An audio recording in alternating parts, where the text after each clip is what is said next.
larmes, plus efficaces que tous les cordiaux des génies déguisés, retinrent mon âme prête à sortir.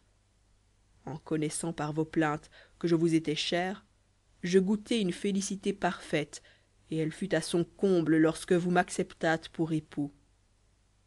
Cependant il ne me fut pas encore permis de vous découvrir mon secret, et la bête fut obligée de se coucher auprès de vous sans oser vous faire connaître le prince. Je fus à peine sur votre lit que mes impatiences cessèrent. Vous savez qu'aussitôt je tombai dans une léthargie qui n'a fini qu'à l'arrivée de la fée et de la reine. En m'éveillant, je me suis trouvé tel que me voilà, sans pouvoir dire de quelle sorte mon changement s'est fait. Vous avez été témoin du reste, mais vous n'avez pu juger qu'imparfaitement de la douleur que me causait l'opiniâtreté de ma mère, qui s'opposait à un hymen si juste et si glorieux pour moi. J'étais résolue, princesse, à redevenir plutôt bête que de perdre l'espoir d'être l'époux d'une personne si vertueuse et si charmante. Quand le secret de votre naissance eût toujours été pour moi un mystère, la reconnaissance et l'amour ne m'auraient pas moins fait sentir qu'en vous possédant, je serais le plus heureux de tous les hommes. Le prince finit ainsi, et la belle allait lui répondre, lorsqu'elle en fut empêchée par un bruit de voix éclatantes et d'instruments guerriers qui cependant n'annonçaient rien de sinistre. Ils mirent la tête à la fenêtre, et la fée et la reine qui revenaient de leur promenade en firent autant. Ce bruit procédait de l'arrivée d'un homme qui selon les apparences devait être un roi. L'escorte qui l'environnait avait toutes les marques de la dignité royale, et lui-même en sa personne faisait voir un air de majesté qui ne démentait point la magnificence dont il était accompagné. Ce prince parfaitement bien fait, quoiqu'il ne fût plus dans sa première jeunesse, montrait qu'il avait eu peu d'égaux dans le printemps de son âge. Il était suivi de 12 gardes et de quelques courtisans en habits de chasse, qui paraissaient aussi étonnés que leur maître de se trouver dans un château qui leur était inconnu.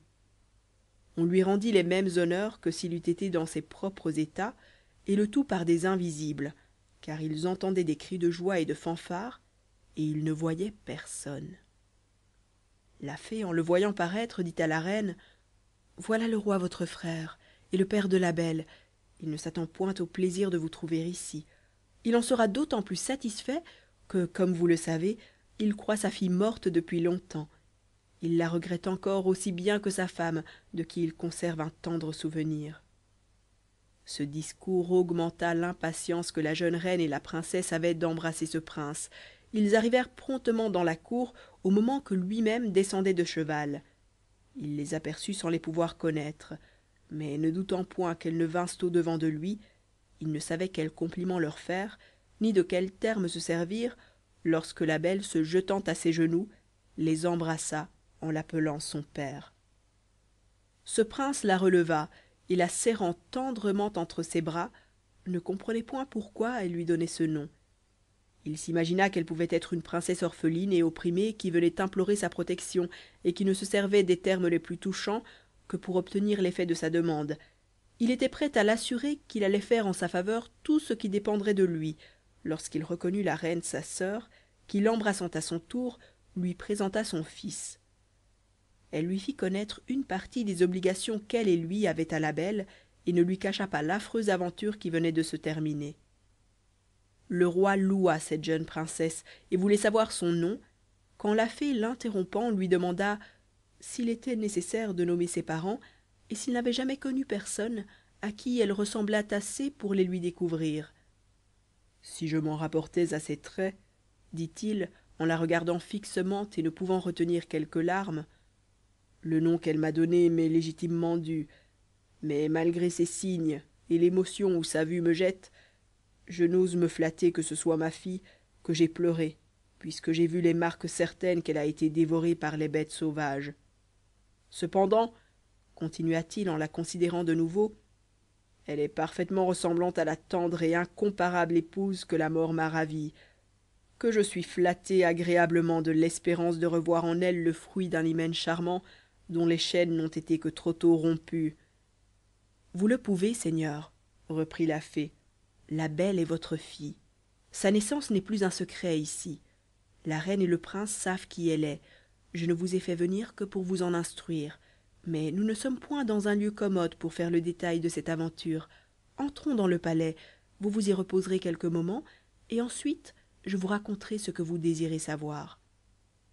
Après la joie que vous aurez ressentie de retrouver une fille si belle et si vertueuse, je vous ferai part d'une autre nouvelle à laquelle vous ne serez pas moins sensible.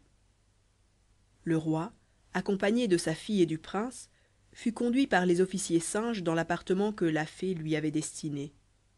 L'intelligence prit ce temps pour rendre aux statues la liberté de parler de ce qu'elles avaient vu. Comme leur sort avait fait compassion à la reine, elle voulut que ce fût par ses mains qu'elles ressentissent la douceur de revoir la lumière. Elle lui donna sa baguette, avec laquelle la reine ayant décrit par son ordre 7 cercles en l'air, elle prononça ces mots d'une voix naturelle: animez-vous, votre roi est sauvé. Toutes ces figures immobiles se remuèrent, commencèrent à marcher et à agir comme ci-devant, ne se souvenant que confusément de ce qui leur était arrivé.